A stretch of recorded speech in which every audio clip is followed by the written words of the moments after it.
சாதாரண ஒரு கோரிக்கையாக அரசாங்கம் பார்த்திருக்க வேண்டும். ஆனால் இது சாதாரண கோரிக்கையா இருந்தாலும் இது எங்களுடைய நியாயமான கோரிக்கை. இது கோரிக்கையை மட்டுமல்ல, எங்களுடைய உரிமையாக நான் பார்க்கின்றேன். இந்த உரிமைக்காக 40 ஆண்டு காலம் மருத்துவர் ஐயா அவர்கள் போராடி வருகின்றார்கள். நினைத்து பாருங்கள், இந்த தமிழ்நாட்டில் 1/4 மக்கள் வன்னியர்கள். ஆனால் வன்னியர்கள் இன்று கல்வியிலோ வேலை வாய்ப்பிலோ சமூகத்திலோ பொருளாதாரத்திலோ எந்த ஒரு முன்னேற்றமும் கிடையாது. எனக்கு முன்பு பேசியவர்கள் அத்தனையும் சொல்லியிருப்பார்கள், புள்ளி விவரங்கள் சொல்லியிருப்பார்கள், எந்த நிலையில் இருக்கின்றார்கள் என்றெல்லாம். ஐயா அவர்கள் 40 ஆண்டு காலமாக இதற்கு போராடி வருகின்றார். நினைத்து பாருங்கள், ஏதோ ஒரு 2 ஆண்டு 3 ஆண்டுகள் கிடையாது. எம்ஜிஆர் அவர்கள் இருந்த காலத்தில் அவரை சந்தித்து கோரிக்கை வைத்தார்கள், எங்களுக்கு தனி இடஒதுக்கீடு கொடுங்கள் என்று. பிறகு 87 வரலாறு காணாத வகையிலே மிகப்பெரிய ஒரு நாள், ஒரு வார சாலை மறியல் போராட்டத்தை நடத்தினோம். 89 கலைஞர் அவர்கள் எங்களை அழைத்து பேசி எங்களுக்கு அநீதியை வழங்கினார். எம்பிசி என்று உருவாக்கி 108 சமுதாயங்களை அதை திணித்து இன்று அந்த எம்பிசி 20 விழுக்காடு 21 உயிரை இழந்து பெற்றுக் கொடுத்தது நாங்கள். ஆனால் அங்க இந்த 20 விழுக்காட்டில் எங்களுக்கு கிடைப்பதெல்லாம் வெறும் 5-6 விழுக்காடு தான். மற்ற இடங்கள் எல்லாம் மற்றவர்கள் எடுத்துக் கொள்கிறார்கள். அது மிகப்பெரிய ஒரு அநீதி கலைஞர் அவர்கள் நமக்கு கொடுத்தது. கலைஞரையும் ஐயா அவர்கள் பல முறை பார்த்து கோரிக்கை வைத்தார். ஜெயலலிதா அம்மையார் அவர்களையும் பல முறை பார்த்து கோரிக்கை வைத்தார். இப்பொழுது முதலமைச்சர் எடப்பாடி பழனிசாமி அவர்களையும் ஐயா அவர்கள் நேரிலே கடந்த ஆண்டு சந்தித்து கோரிக்கை வைத்தார். பிறகு இதற்கு மேல் நாங்கள் என்ன செய்ய வேண்டும்?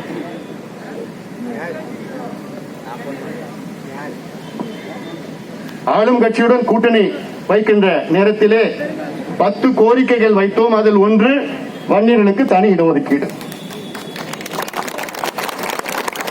இது ஏதோ அரசியலுக்காக நாங்கள் செய்யவில்லை, இது தேர்தலுக்காக நிச்சயமாக நாங்கள் செய்யவில்லை, இது யாரும் எதிர்த்து நாங்கள் செய்யவில்லை, வேற எந்த சமுதாயமோ எந்த அமைப்போ மற்ற எந்த கட்சியோ நாங்கள் எதிர்க்கவில்லை. இது எங்களுடைய உரிமை போராட்டம். இந்த மக்கள் முன்னேற வேண்டும். இது தமிழ்நாட்டின் வளர்ச்சி பிரச்சனை. It is a developmental issue, not a caste issue. இது ஜாதி பிரச்சனை கிடையாது. இது ஏதோ ஒரு ஜாதிக்காக அந்த பிரச்சனையும் கிடையாது. இங்க திலகபாமா அவர்களும் மற்ற எல்லாமே எல்லா சமுதாயத்தை சார்ந்தவங்க வந்திருக்கிறாங்க. இங்க மட்டும் இல்ல, தமிழ்நாட்டில் ஒட்டுமொத்த சமுதாயம்